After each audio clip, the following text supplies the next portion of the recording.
Hello, everyone, and welcome back to the Beyond Pain podcast with myself, Joe LaVacca and Joe Gambino. In today's episode, we talk about the differences between training and exercise. Joe and I share our current programs and who has influenced them. And we end our two-part talk today with some ideas on how to individualize approaches when it comes to training and exercise. We hope you enjoy this episode and all episodes of the Beyond Pain podcast. And if you do, please remember to like, subscribe, share, all those wonderful things that we can do on social media to help the podcast message get out there. Without further ado, here's today's episode. Welcome to the Beyond Pain podcast with your hosts, Joe Gambino and Joe LaVacca.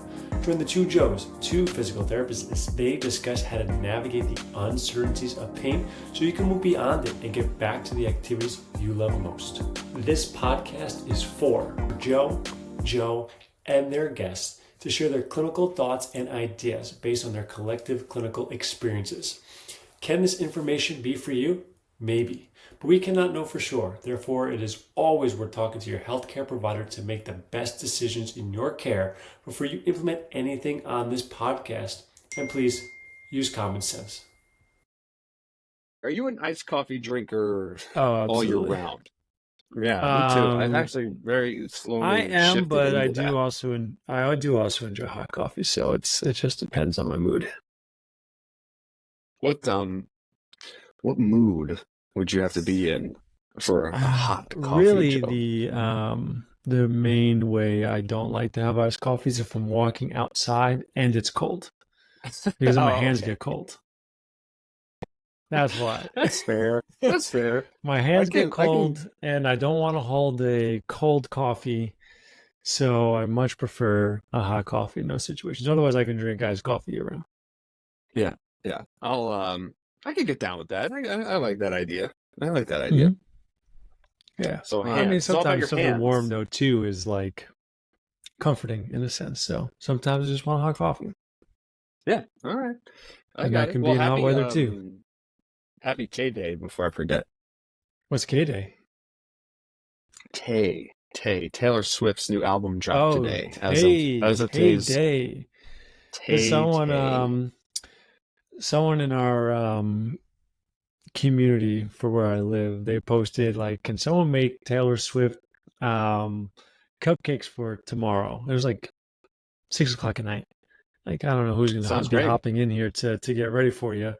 They need it for the kids for something. And then my neighbor, he just threw me as tribute. He was just like, yeah, Joe Gambino, he's a great baker. He can do it for you. It's like, oh, so great, did you? Thanks. I did not. This opportunity. It was like 8:00 at night. I was not getting off my couch. Yeah, those days get long, right, man? We're getting older. I saw some meme the other day. It was like, hey, older people, I apologize. You guys had it right. Waking up at 6:30, tending to a garden, eating dinner at 5, and then being in bed by 8 is the most amazing feeling I've ever had in my life. And I was like, yeah, I mean, that's kind of slowly trickulating into my life. The only time I'm up anymore is just because I'm either traveling or I'm just getting home from the city. But when I'm like home, I'm like, I want to go to bed with Avery. Oh, hell yeah. I mean, I'm sure even as an Italian, the Sunday dinner's at 3:00, it's a little early for my liking, but I can see it. I can see why they do it. Well, I think it's also too, whoever's hosting probably wants you to get out of their house. So, I mean, my girl's like, get the hell out of here. Yeah. Sunday, I want to relax. I remember hearing stories of people just like kind of getting up and being like, "Well, you guys could stay, but we did dinner at 3 for a reason. I'm going upstairs now, and That's funny. I'll see you next Sunday." So family's doing good. Jen's doing good. Baby's doing good. Yeah, everyone's good. How about you guys?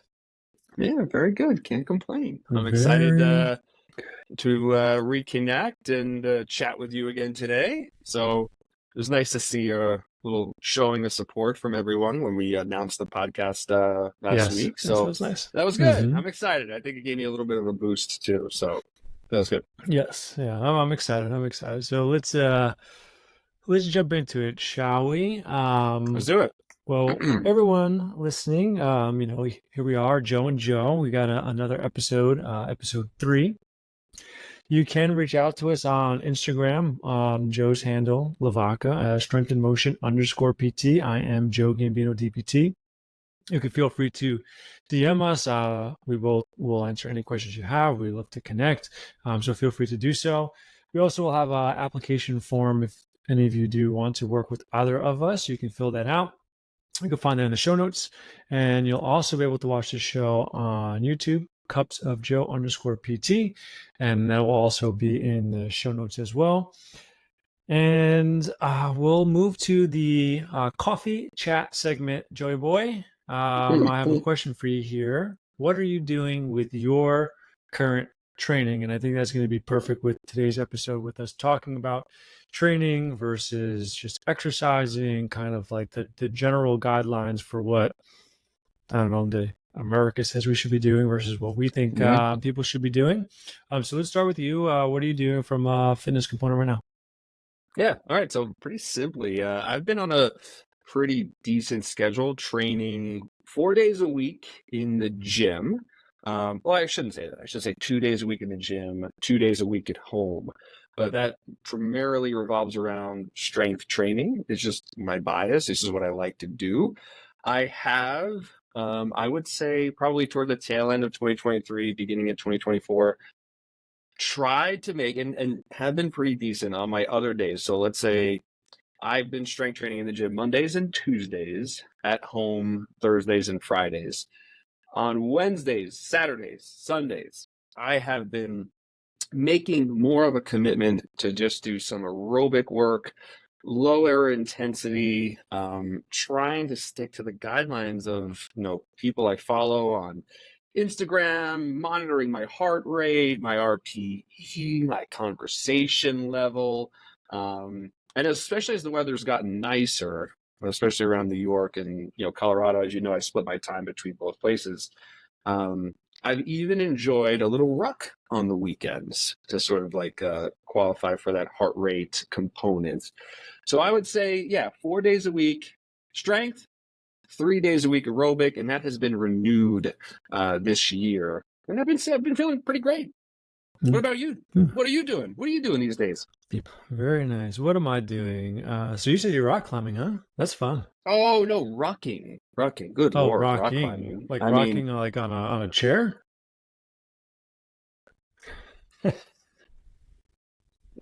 Rocking. No, with the backpack. RUCK. I see. Okay. Yeah, no, I have been rucking with about. I actually messaged Courtney last week. I went on about a 45-minute ruck around my neighborhood with about 45 pounds, and I was just dying to take that backpack off at the end of the 45 minutes. You said 45 pounds? Yeah, 45 pounds. And I think I had reached my limit in terms of rucking at the moment. But now it's just something to build on, right? So I'll try to go for longer periods of time, because I don't think I want to ruck any heavier. I think I'm pretty good at this 45 pounds. Yeah, I use we've done a couple when it was the winter. It's not that warm here, but Olivia is literally my rucking weight at the moment. We have a little backpack I throw in it. She's beautiful. I don't know, like 20 something pounds, and we have this. I think we went for about a 3-mile walk. I don't remember how long it took, maybe like an hour and a half or something like that. But I was like, I'm ready for this to be over by the time I was getting close to get into the end. So 45 pounds, I can see, that being a lot worse. But progressive overload, Olivia is great, because as she just gains weight, right? Like totally, and she grows, I'm just getting the gains. Yeah, it's like that old story with the farmer's son, who carried the calf over his shoulders, right? And then sooner or later he was carrying a cow into town, right? So imagine when Olivia's 18, you're just gonna have a full-grown human on your back or in the front. That's gonna be great. I don't know how much she'll love it, but I mean, it'll be great for your fitness and your strength. Yeah, exactly. And we just throw her over my shoulder and just go walking. Nice. Fireman carries at some point, right? But yeah, as far as my training goes, very similar to you, and I aim for about 5 days a week, 4 days of strength training, which is mixed with mobility work, and on that fifth day, I try to get in some aerobic work. So hopping on Peloton or whatever it is, that's usually what I try to do. And then I supplement it with some sort of activity where we're trying to get out for more hikes, want to play some golf, things like that. So, they're not overly intense, but things that, the hiking here is really not hard. It's mostly flat, maybe a couple 100 feet of elevation. So it's just nice to get out in nature and walk. But again, we're just staying as active as possible now that it's really nice out, being out as much as we can. But that honestly, like I used to never do aerobic work, used to hate it, but that's been like a really great addition to it. I don't know why the strength world at some point just decided to completely hate on cardio. It's like, you're going to lose all of your progress. You're going to be less explosive if you did a little bit of cardio. But that's completely not the case. And if you do a whole lot of it, sure, maybe that will be the case because you can turn type 2 fibers to 1. But some aerobic work is going to be needed for recovery, is going to be needed for your anaerobic system. Generally, I just feel better when I do it. So, yeah, that's what I do in a nutshell there. Yeah.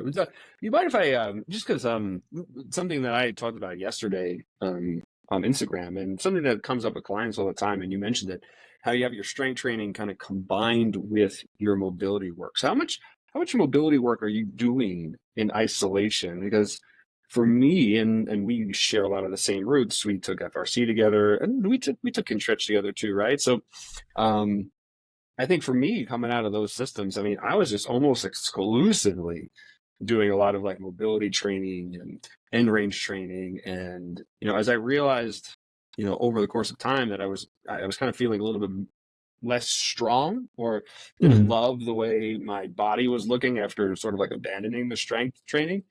For me, I've really just hung on to controlled rotations as part of my active warm-up. And it really kind of depends on what I'm doing, more upper body focused or lower body focused.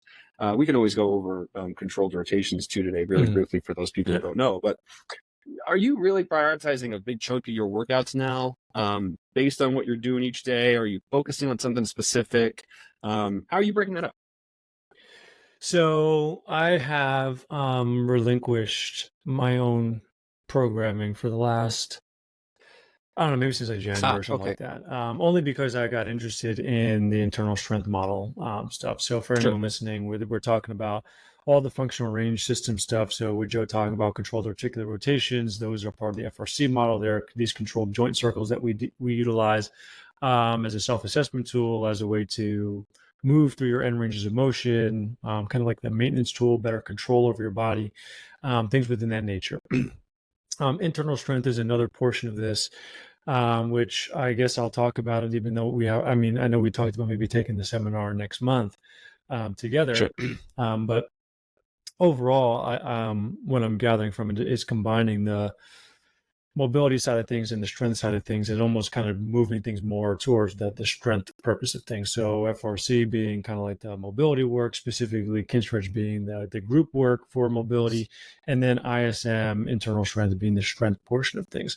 And the way I'm doing with Grayson and Sarah Strange, and the way that it's laid out is kind of nice, where they pretty much break up the day into the movements that are there for strength, right? So if it's a squat day, the mobility work is loading all the tissues on the regressive and the progressive side. So the side that would be stretched, like if I'm squatting, right, like it's training hip flexion, right, the regressive side, but it's also strengthening, working on things that are being lengthened as well. And they just like put you through different times under tension for mobility work, specific to open up ranges of motion for the movements of the day. So that's how it starts. It will be like some Pales rails to open things up. Then you'll do some like specific loading for like, I don't know, I'm going to take bench as the example here for whatever reason. But then there'll be like specific work to like load and strengthen shoulder internal rotation and like shoulder horizontal abduction. So like just prepare you for being like the pressing motions. And then you get into the meat and potatoes. And then there's some like light mobility work that kind of follows up towards the end. And there's some cars and some other things. And I've kind of really been liking it, because my body, like when I've used the traditional strength models in the past, because my background is in strength and conditioning, I've done I like everything. I've done 1x20s. I've done I don't know, you name it. And I've probably toyed around with that kind of programming. The lower volume, kind of working towards failure and having the mobility on both sides of things to still load those tissues, because I think the understanding is tissue. It doesn't really matter how you load it. So if you're loading your pec tissue in a length and range on the ground as a high level isometric, it's still a similar type of load if you did a dumbbell press or a bench press, right? It's the same tissue that you're stressing. So I've been kind of liking it, and it's just like I've seen my numbers go up in like every lift that I've been doing, and it's not been nearly as stressful on my back, which is like deadlifting. Like if I do a lot of volume with deadlifting, I haven't done it in a long time, so I can't say today with how I'm feeling. Like my back's been really, really good. I haven't really had any issues at all, no nagging, anything. So maybe if I pushed it with higher volume on deadlifting, maybe it would come back. I couldn't say. But with how it's going, I mean, I'm seeing the numbers go up. I'm at a point where I'm getting close to where I was in the past as far as strength goes. Probably maybe right around like 280, 300 pounds for a deadlift for a couple of reps, which is not my PR, but it's pretty solid because I haven't really done any barbell work in 2 years because I just didn't have access to it.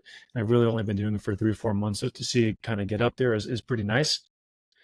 And yeah, I've been feeling really good. So I'll kind of leave it at that. But that's really what I've been doing. And I don't know if that answered your question, but hopefully it did. Well, no, it definitely it does, and I think that having it relinquished, as you mentioned, you're sort of like showing up and you're getting in your work, and that's sort of what I typically do too, as my coach, Ross Twinmile in the city, does my programming for me. But I think he sort of like gives me a little bit more freedom. I'm like, okay, well, you can kind of pick your own mobility work as you wish, knowing that I'm a PT and me and him have been fairly close for a number of years. So I think even just through my own training, right, having evolved from the FRC and the kin stretch and almost like really like focusing on that daily, to then maybe building capacity. What I've found for me is because I've spent a lot of time building capacity at specific joints or specific tissues, I find that I can maintain a lot of that with cars, right, or controlled rotations, which, as you mentioned before, is just taking each individual joint in through, let's say, just for lack of a better term on a podcast, through circular motions that challenge the whole landscape in which this joint can move. So I think when I'm programming for myself or programming for other clients, time is always an issue. And I know we're going to kind of get into ACSM guidelines and, how well we abide by them or our clients abide by them. But I would say for most people, time is the biggest factor. And they'll come in and, it's really paralysis by analysis in that regard, right? There's so many options. My shoulder, my hip, my spine doesn't do X, Y, or Z the way I saw someone else do it on Instagram. Therefore, I can't press, I can't squat, I can't do this. So I think where I've come down to, sort of thinking about this for clients, and I'd love your view on this, is if there's sort of an active injury, or something that really needs guiding, that's what I think I'm gonna jive down or really pump isometric work, our mobility work, and I'm gonna probably have people at least do that daily if possible, right? Because I'm really interested in guiding this tissue and healing, or getting as much range of motion or mobility back at a joint. If it's become more chronic or people are just kind of stuck, I've really just been kind of going to more global, warm-ups, just like, hey, like let's just get your heart rate going, a certain percentage. Maybe that takes like 5 to 8 minutes, usually on like a bike or a treadmill on an incline.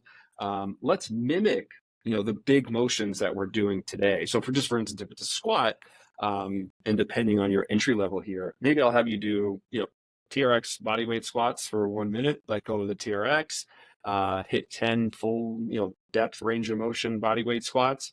Maybe we finish off that whole little thing with a quick isometric, and then we're kind of like lifting, and then I'm almost using that first primary lift as a continued warm up. So if it is a squat, we can then back that up and say, okay, well, while we're resting, why don't we do some shoulder rotations? Why don't we drop down to a sleeper stretch because we have 90 seconds to 2 minutes here. So I've almost been kind of approaching it that way. And I'm wondering, A, what your thoughts are on that, or B, if how you've relinquished your training has changed the way you train for clients or think about clients, right? Because we can be guinea pigs, but I don't know how much we experiment on our clients or other people we work with, right? Yeah, no, I think it's well said, and honestly, I think we're starting to get to kind of one of the topics that we wanted to kind of bring up today. This idea of like exercise versus training, and I think we're kind of like with how you're describing it, right? Like there's exercise, there's doing general things, right? But then especially like almost I don't know, I couldn't give a real percentage, but most people have a like time is of the essence, right? I have this many days to train, I can do it in an hour, and there's a lot of things that you can put in that time, right? There's aerobic work, there's anaerobic work, there's high intensity work, there's strength work, there's yoga, there's specific mobility work. There's a lot of things that can kind of fall into there. So what do you do? And that's where your goals come in, right? Like these are my goals. And now you can kind of like, and obviously like if I was working with someone, it's the assessment, there's the starting point, the history of everything that's going on. Here are your goals. And now we just take the most important things that need to be worked on now, and we put them in here so that this way you can get a lot more done. Maybe it's not a lot more done, but you can get a lot done in a shorter period of time, right? Where almost, and you can see bigger, or like the changes will be greater for that person if you're doing the right things off the start versus like trying to sprinkle everything in. Because we know with anything that you're learning, if you try to do everything at once, like if you try to learn 10, like we'll take languages as an example. If you try to learn 5 languages at once, how much better are you going to get at all those things? But if you spend all your time learning one language, you're going to get very, very good at it. Then you can move on to the next one. So that's how I look at programming, or how we're focusing on things. Like think of it as seasons, right? Like this is the season that we're going to work on mobility because you need it because of pain. You're really immobile. Your ankle doesn't move well, so you really have trouble squatting for whatever reason. Strength is a season.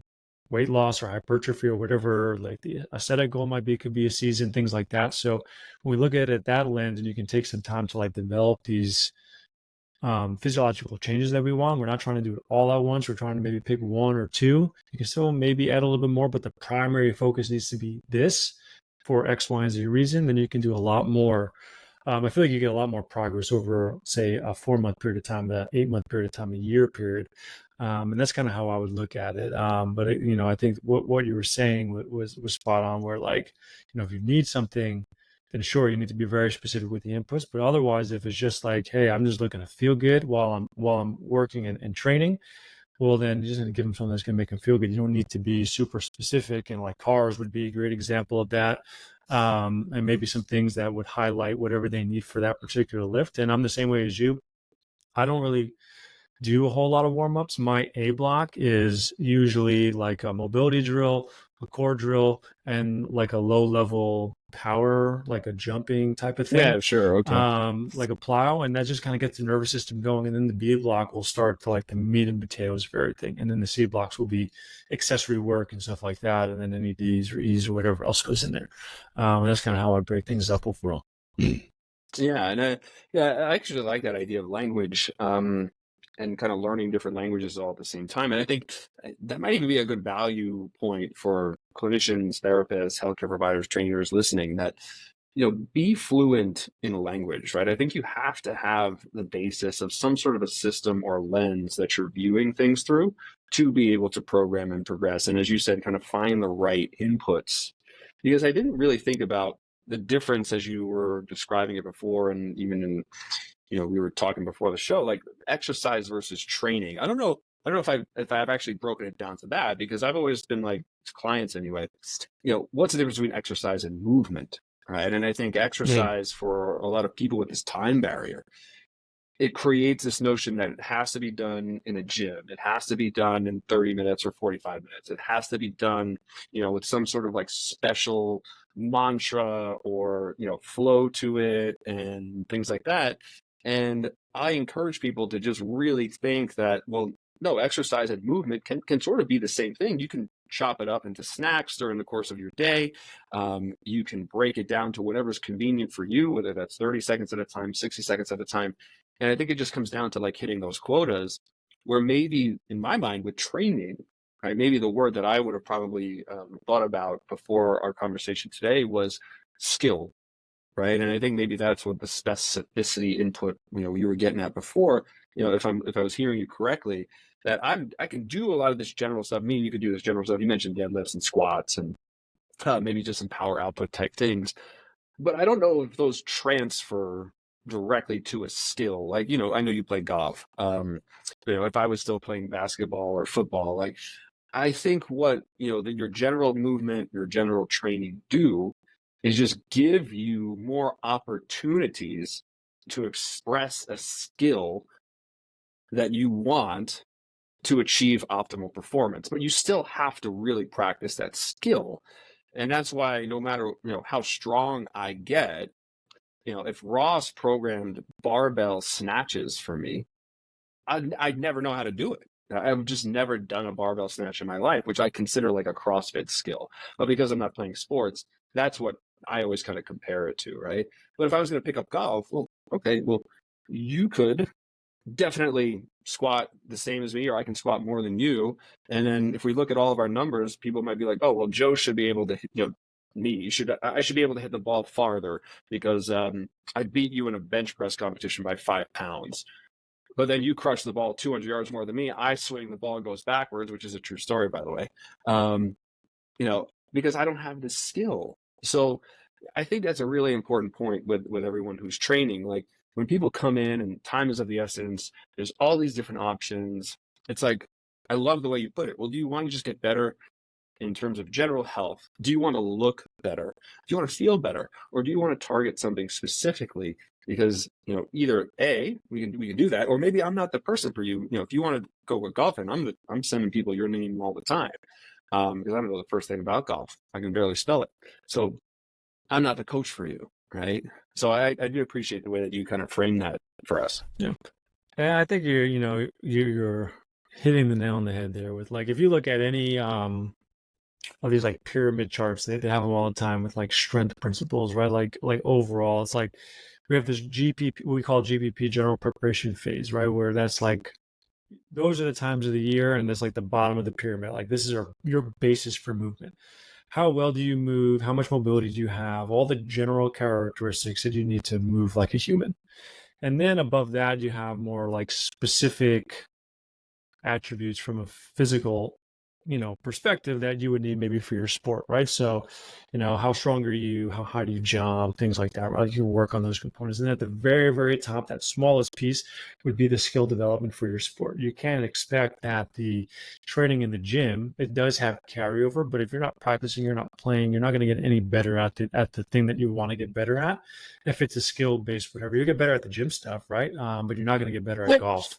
Even though that there's if you train appropriately, you can increase your club head speed. What does it matter if you don't really know how to swing a club and hit the ball in the center of the club? It's not going to go as far as you'd want regardless anyway, right? So you need to balance the skill acquisition with the performance aspect. But if you have the skill acquisition and the strength stuff and the performance stuff, it can then elevate you to another level because it's going to give you another gear. And I think that's part of this is probably, and I know in the golf world, strength is becoming a thing, like actual strength training and performance training for it.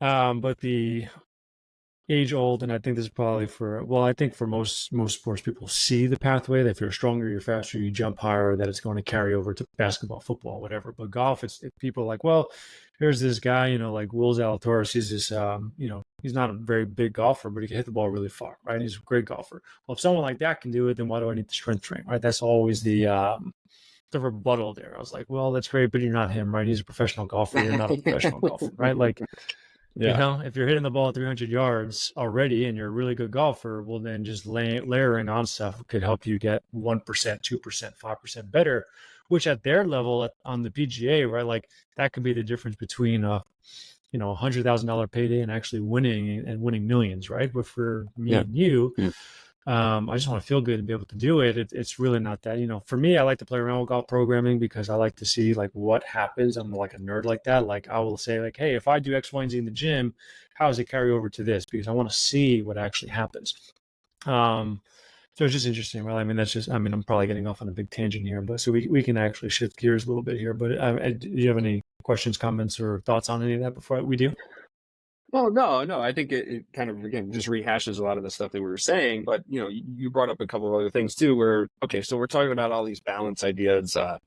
Time is a factor, and most people, and I would even say most healthcare providers are not aware of the ACSM guidelines for fitness each week, right? Which I think is a really big missed opportunity, because for someone we work with, or any client we work with, regardless of their condition, if time, family, work, pain, all these things are going to be barriers for them being successful. Well, knowing that the ACSM recommends 150 minutes a week of moderate intensity aerobic activity, as well as twice a week resistance training. And then you could probably say, you can boom flexibility in there too, which I think the ACSM touches on also. But when we think about that number, 150 minutes a week, right? This is where I start to talk to people about quotas. I don't care if you get to 150 right off the bat, right? And I know there's a little nuances that we can talk about in a second with moderate and high intensity and all these different things. But I don't care if you get to 150, because if your week right now is 0, then anything we do next week, whether it's 10 minutes or 20 minutes or 30 minutes, could be 1,000, 2,000, 3,000% increase in what you did the week before, right? So already our quotas are going up. So let's just focus on that. But most people I talk to aren't aware of that. And they're like, wait a minute. So you're saying that I can actually hit activity guidelines the way that, evidence or all these organizations are lining up by just doing 20 or 30 minutes a day? And that kind of opens up a whole new world for them. Because again, like you said before, like it has to be an hour, or, these CrossFit classes take an hour and a half, or by the time I get to the gym, it's this. You're saying I could spin on a bike, go for a walk, walk up and down stairs. I can, manage my day accordingly, where I can build exercise into it rather than rearranging my whole life around it, which I think is kind of really important for us, right? So I think that when we think about that, maybe that's a little bit easier to break off, or maybe we can just start to say, hey, look, if 150 is the goal, do you think we get to 30 minutes total this week? Do you think we can get to 45 minutes the following week? And that's how I've kind of organized it with people too. And then if we think about the strength training component of this, right, it also doesn't have to be super taxing. From what we know from a lot of the literature, at least that we've been exposed to, is that you can make strength gains with as little as 30% of your 1 rep max, all the way up to 95 or 100% of your 1 rep max. Again, how much time do you have? How are you organizing everything? What weights do you have at home? If it's 10 pounds or 20 pounds, okay, we can work with that. But we just have to make sure your effort level matches your time spent doing the exercise, right? And I think that's where, we can always have another episode about programming, but that's another really big opportunity for people. Just make the most of the time that they have.